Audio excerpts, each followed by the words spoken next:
Hello दोस्तों, आप सभी लोगों का हमारे यूट्यूब चैनल में स्वागत है। आई होप आप सभी लोग अच्छे होंगे और आप सभी लोगों की जो तैयारी है वह अच्छे से चल रही होगी। तो इस क्लास में हम जो है करने वाले हैं आपका यूपी ट्रिपल एससी यानी जो पेट का एग्ज़ाम आपका 6 और 7 सितंबर को होने वाला है।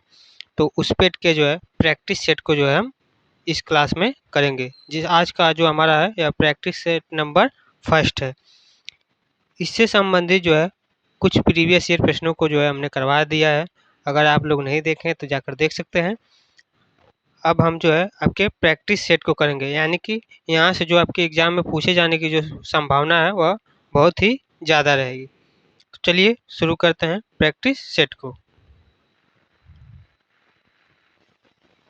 इसमें आपका प्रश्न नंबर पहला है कि निम्नलिखित में से किसने हड़प्पा संस्कृति के जो है विघटन के लिए इंद्र को जो है उत्तरदायी माना था।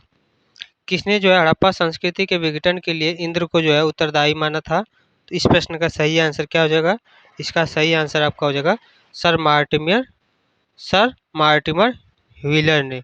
सर मार्टिमर व्हीलर ने जो है आपका हड़प्पा सभ्यता के विघटन के लिए जो है इंद्र को जो है उत्तरदायी माना था।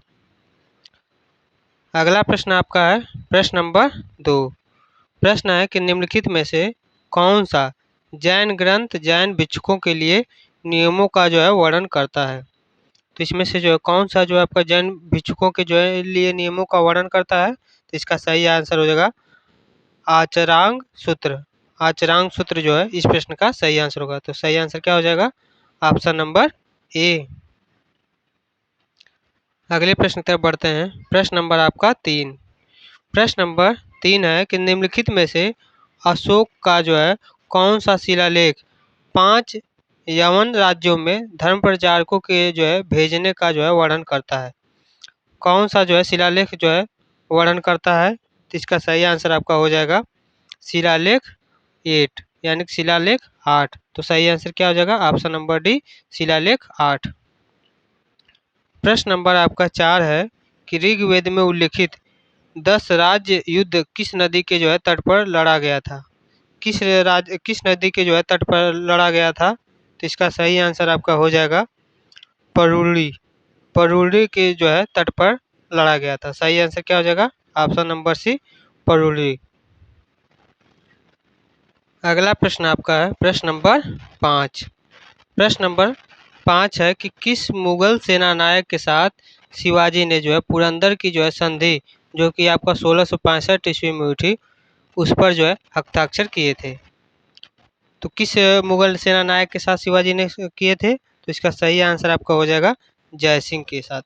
सही आंसर क्या होगा? राजा जय सिंह। अगला प्रश्न है प्रश्न नंबर 6। प्रश्न नंबर 6 आपका है निम्न अवसरों में से किस एक पर जो है जनगण मन पहली बार जो है गाया गया था। किस अवसर पर जो है जनगण मन जो है आपका पहली बार गाया गया था। तो इसका सही आंसर आपका हो जाएगा 1911 का जो है भारतीय राष्ट्रीय कांग्रेस के अधिवेशन पर। 1911 के जो है भारतीय राष्ट्रीय कांग्रेस के अधिवेशन पर जो है पहली बार जनगण मन को जो है गाया गया था। प्रश्न नंबर 7। प्रश्न नंबर 7 आपका है कि निम्नलिखित में से किन्हें बम्बई त्रिमूर्ति के नाम से जो है जाना जाता है। किन्हें जो है बम्बई त्रिमूर्ति के नाम से जाना जाता है। तो सही आंसर आपका हो जाएगा मेहतांग, तेलांग और तैयब जी। इन सभी लोगों को जो है मुंबई त्रिमूर्ति के नाम से जाना जाता है। प्रश्न नंबर आपका 8।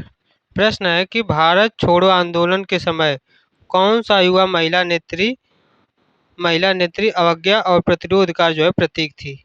कौन थी? तो इस प्रश्न का सही आंसर आपका हो जाएगा अरोड़ा आसफ अली। अरोड़ा आसफ अली जो है इस प्रश्न का सही आंसर हो जाएगा।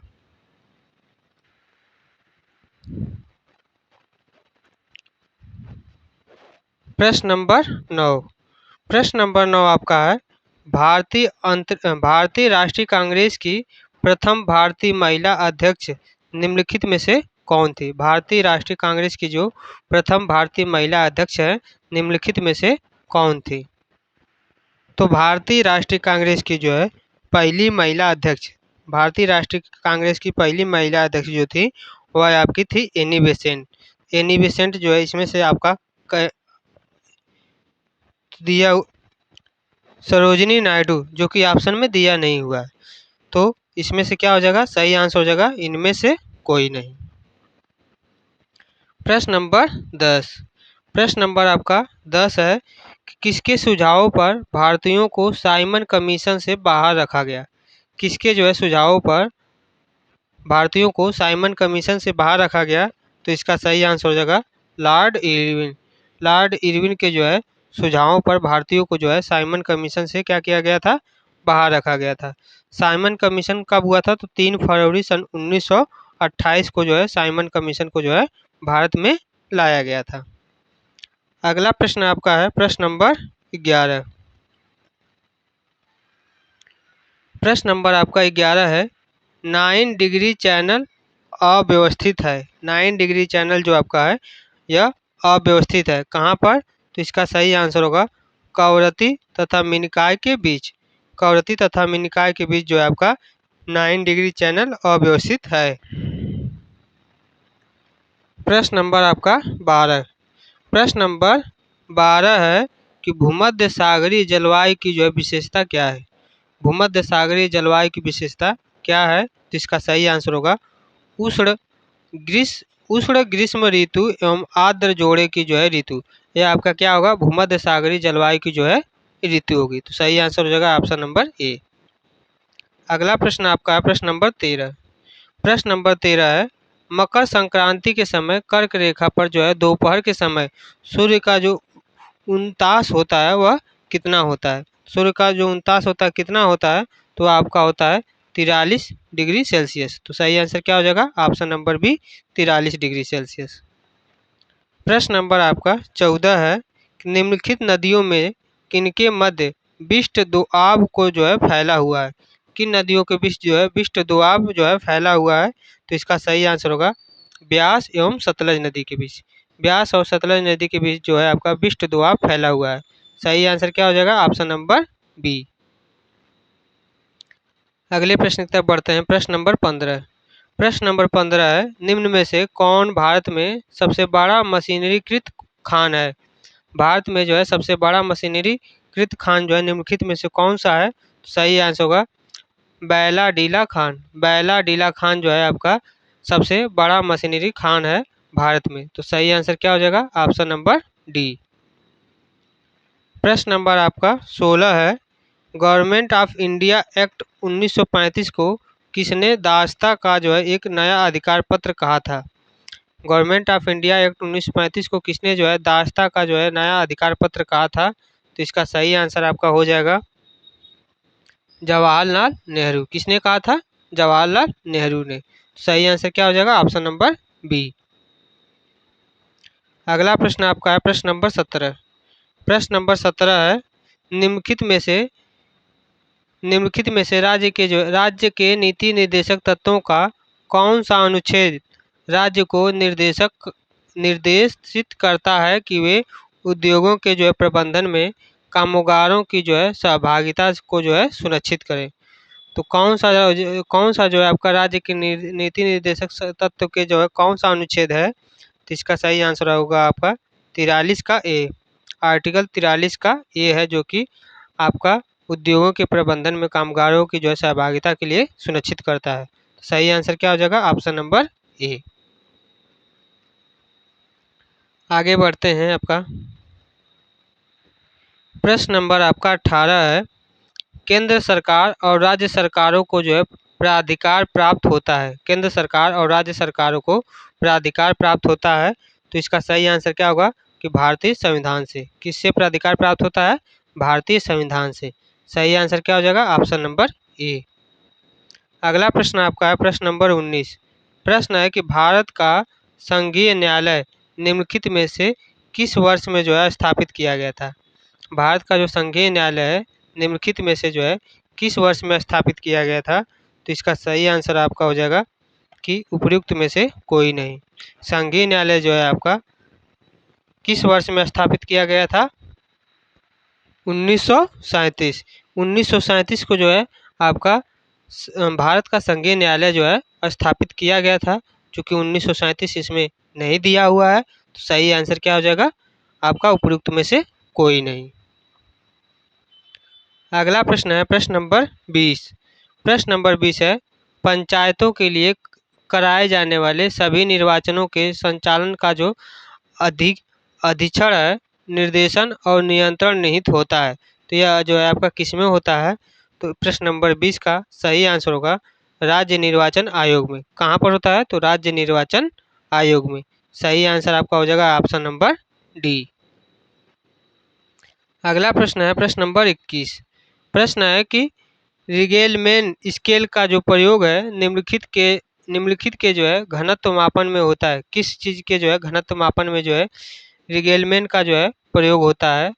तो इसका सही आंसर आपका हो जाएगा धुआं। किसके मापन में होता है? तो धुआं के जो है मापन में रिगेलमैन स्केल का जो है प्रयोग किया जाता है। सही आंसर हो जाएगा ऑप्शन नंबर सी। प्रश्न नंबर आपका 22 है, निकट दृष्टि दोष का जो है इलाज किया जाता है। निकट दृष्टि दोष का इलाज किया जाता है तो इसका किसमें किया जाता है? तो इसका सही आंसर हो जाएगा आपका अवतल लेंस के द्वारा। अवतल लेंस के द्वारा जो है आपका निकट दृष्टि दोष का जो है इलाज किया जाता है। सही आंसर हो जाएगा आपका ऑप्शन नंबर बी। अगला प्रश्न है आपका प्रश्न नंबर 23। प्रश्न नंबर 23 है, वायुमंडल में निम्न गैस की उपस्थिति के कारण वायु में पीतल फीका पड़ जाता है। वायुमंडल में निम्न गैस की उपस्थिति के कारण जो है वायु में जो है आपका पीतल पड़ जाता है। किसके कारण? तो इसका सही आंसर आपका हो जाएगा हाइड्रोजन सल्फाइड। हाइड्रोजन सल्फाइड के कारण जो है आपका वायु में जो है जो पीतल होता है वह जो है आपका फीका पड़ जाता है। तो सही आंसर क्या हो जाएगा था? सही आंसर हो जाएगा ऑप्शन नंबर बी।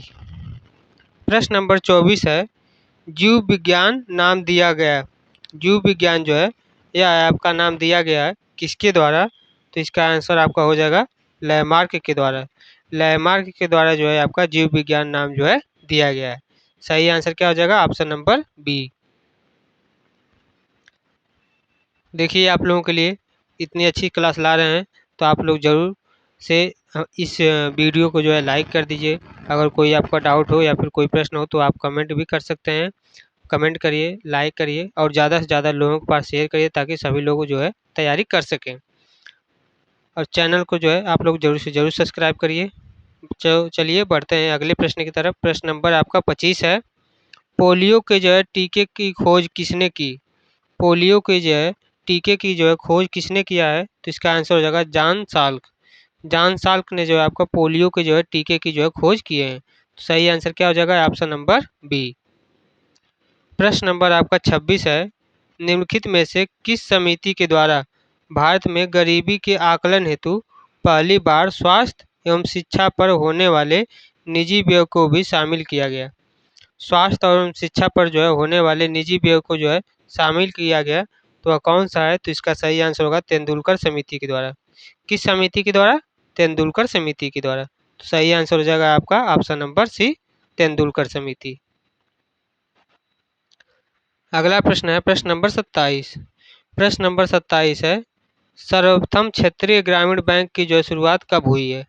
सर्वप्रथम क्षेत्रीय ग्रामीण बैंक की जो शुरुआत है वह कब की गई है? तो इसका सही आंसर आपका हो जाएगा सन 1975 में।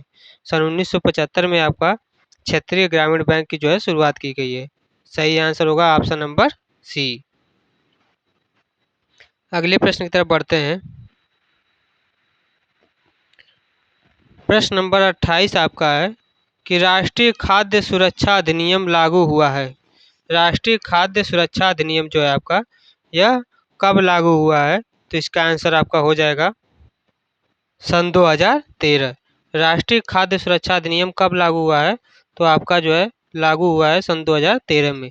चूंकि यहाँ पर सन 2013 दिया नहीं है तो इसका सही आंसर आपका हो जाएगा उपयुक्त में से कोई नहीं। तो इसका सही आंसर क्या हो जाएगा? उपयुक्त में से कोई नहीं।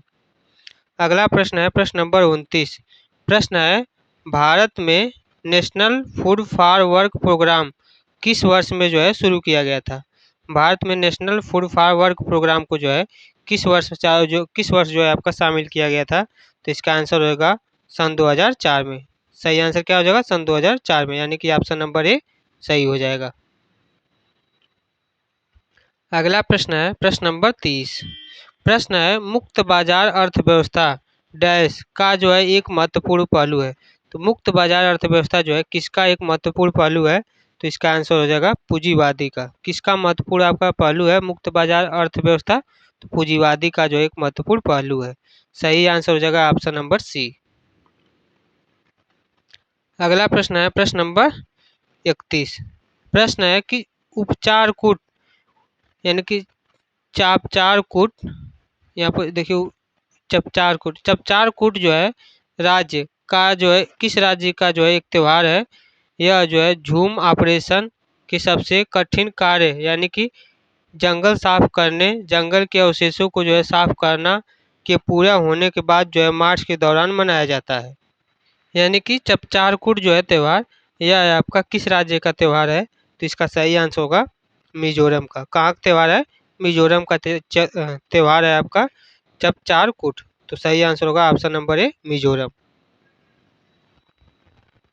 अगला प्रश्न आपका है प्रश्न नंबर 32। प्रश्न नंबर 32 है विश्व शरणार्थी दिवस हर वर्ष किस तारीख को जो है मनाया जाता है? विश्व शरणार्थी दिवस जो है हर वर्ष आपका जो है किस तारीख को मनाया जाता है? तो इसका सही आंसर आपका हो जाएगा 20 जून को।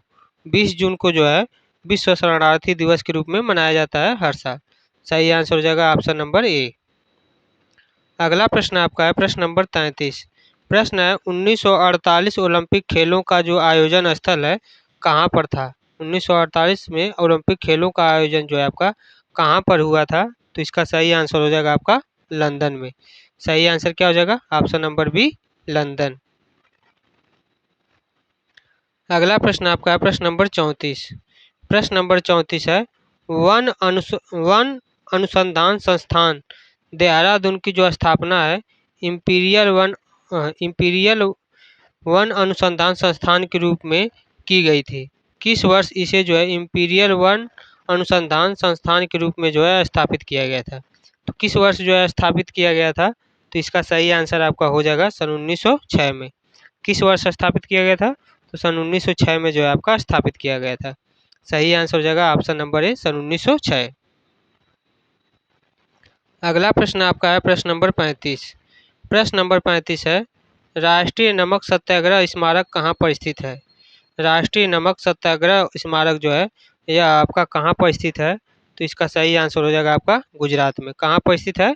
गुजरात में स्थित है। सही आंसर हो जाएगा option number A Gujarat.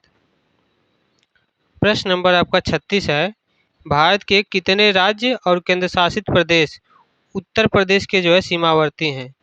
Bharat के जो कितने राज्य अथवा केंद्र शासित प्रदेश है जो कि उत्तर प्रदेश के सीमावर्ती हैं? तो इसका सही आंसर आपका हो जाएगा 9।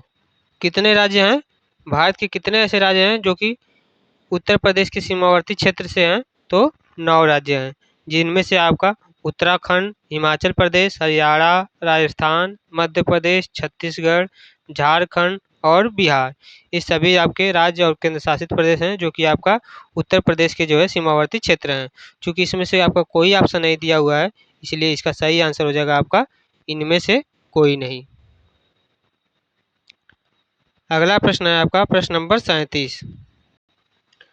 प्रश्न है आपका कनाडा की जो राजधानी है क्या है? कनाडा की जो राजधानी है क्या है? तो इसका सही आंसर आपका हो जाएगा ओटावा। कनाडा की राजधानी कहाँ पर है? ओटावा है। सही आंसर क्या होगा? Option number D. बढ़ते हैं अगले प्रश्न की तरफ। प्रश्न नंबर आपका 38 है राज्य की जो है मंत्रिपरिषद सामूहिक रूप से इसकी जो है किसके प्रति जो है जिम्मेदार होती है?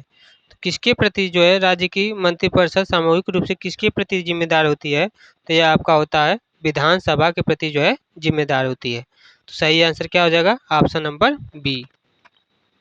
अगला प्रश्न है प्रश्न नंबर 39। प्रश्न है मधुशाला किनकी कृति है? मधुशाला जो है यह आपका किनकी कृति है? तो इसका सही आंसर हो जाएगा आपका हरिवंश राय बच्चन। हरिवंश राय बच्चन की जो है हरिवंश राय बच्चन की जो लिखी हुई कृति कौन सी है? मधुशाला। तो सही आंसर हो जाएगा ऑप्शन नंबर सी।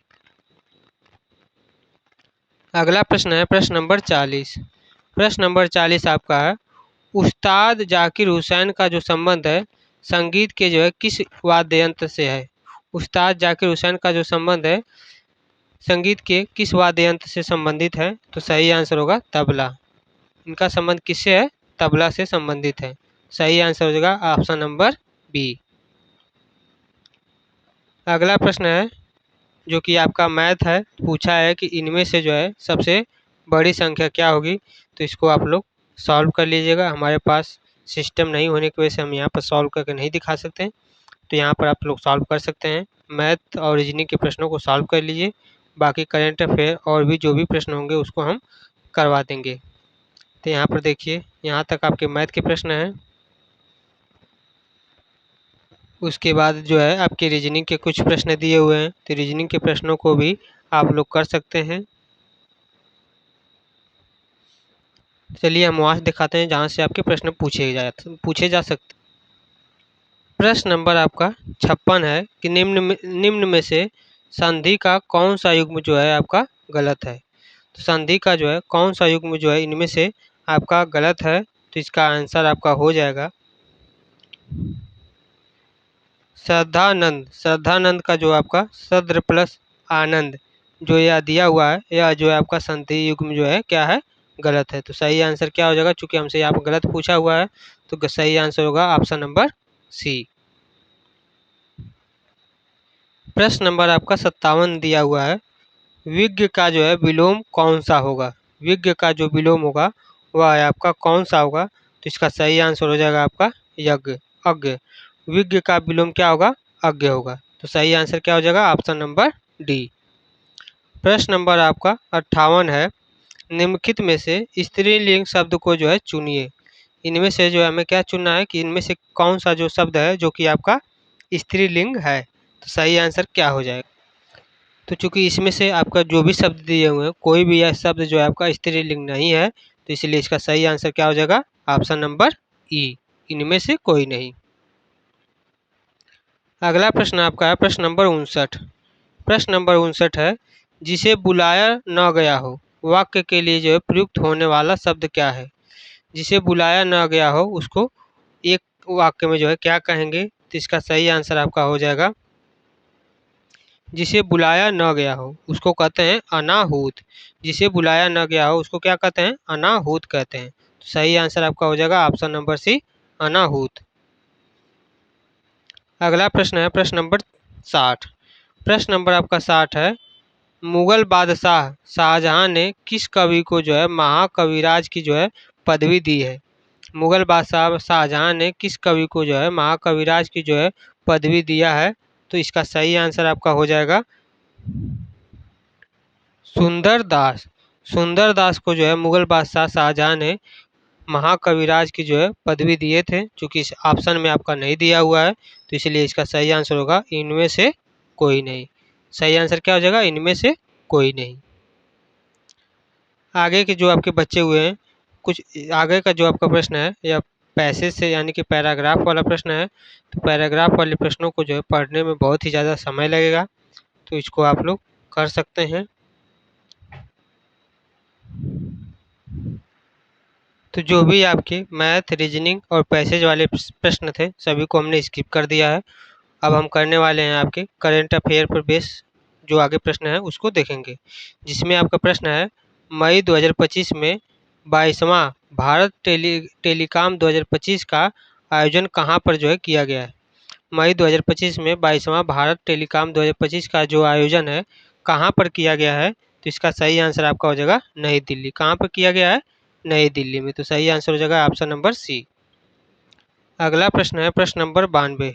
प्रश्न है कि मई 2025 में 12वां वैश्विक अंतरिक्ष अन्वेषण सम्मेलन 2025 कहाँ पर आयोजित किया गया है। तो यह जो है आपका कहाँ पर आयोजित किया गया है, तो यह भी आपका किया गया है नई दिल्ली में। तो सही आंसर क्या हो जाएगा ऑप्शन नंबर बी। अगला प्रश्न आपका है प्रश्न नंबर 93। प्रश्न है कि मई 2025 में भारतीय वायुसेना के नए उप प्रमुख के रूप में किसने जो है पदभार ग्रहण किया है। तो भारतीय वायुसेना के नए उप प्रमुख के रूप में किसने पदभार को जो है ग्रहण किया है। तो इसका आंसर हो जाएगा आपका एयर मार्शल नर्मदेश्वर तिवारी। किसने ग्रहण किया है, तो एयर मार्शल नर्मदेश्वर तिवारी ने जो है ग्रहण किया है। सही आंसर क्या हो जाएगा ऑप्शन नंबर बी। प्रश्न नंबर आपका 94 है कि मई 2025 में अंतर्राष्ट्रीय सौर गठबंधन का 123वां सदस्य कौन सा देश बना है?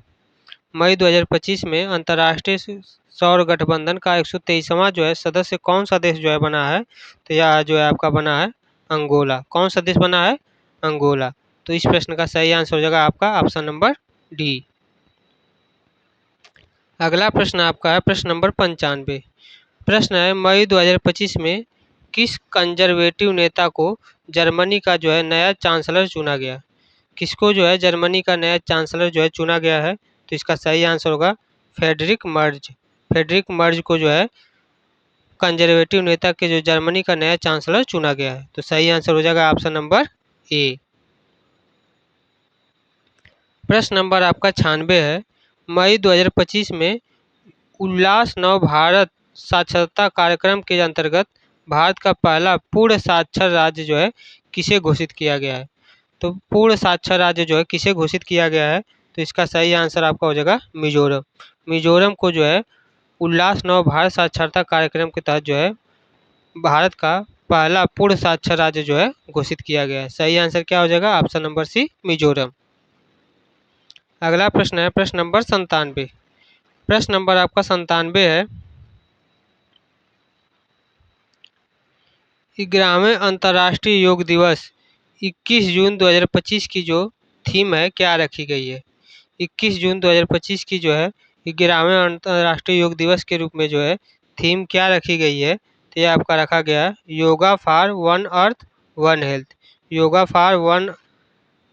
For one earth one health जो है इसकी थीम रखी गई है। सही आंसर क्या हो जाएगा? Option number B. प्रश्न नंबर आपका 98 हो जाएगा। अंतर्राष्ट्रीय प्रतियोगिता दोहा डायमंड लीग 2025 में भारतीय खिलाड़ी नीरज चोपड़ा ने जो है कौन सा स्थान प्राप्त किया है? भारतीय खिलाड़ी नीरज चोपड़ा ने जो है आपका कौन सा स्थान प्राप्त किया है? तो इन्होंने दूसरा स्थान जो है प्राप्त किया है। सही आंसर क्या हो जाएगा? ऑप्शन नंबर बी दूसरा। प्रश्न नंबर आपका 99। प्रश्न नंबर 99 है। मई 2025 में न्यायमूर्ति संजीव खन्ना के स्थान पर भारत के 52वें मुख्य न्यायाधीश के रूप में किसने जो है शपथ ग्रहण की है? भारत के 52वें मुख्य न्यायाधीश के रूप में जो है किसने शपथ ग्रहण की है? तो इसका सही आंसर होगा न्यायमूर्ति भूषण रामकृष्ण गवई ने। न्यायमूर्ति भूषण रामकृष्ण गवई ने जो है शपथ ग्रहण की है। अगला प्रश्न है प्रश्न नंबर 100। प्रश्न नंबर आपका 100 है। प्रत्येक वर्ष राष्ट्रीय प्रौद्योगिकी दिवस कब मनाया जाता है?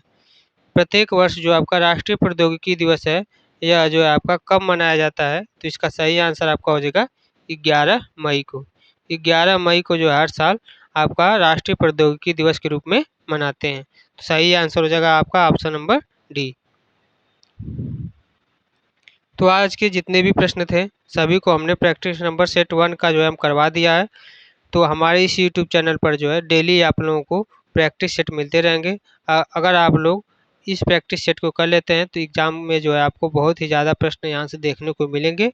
तो जिन लोगों ने जो है यहाँ तक लास्ट तक देख लिए हैं तो प्लीज़ आप लोग वीडियो को लाइक करिए, चैनल को सब्सक्राइब करिए। और अगर आप लोगों को कोई भी डाउट या फिर कुछ भी पूछना हो तो आप कमेंट में पूछ सकते हैं। आप लोगों को जो है रिप्लाई यानी जवाब ज़रूर मिलेगा। तो आज के लिए बस इतना ही। जय हिंद, जय भारत।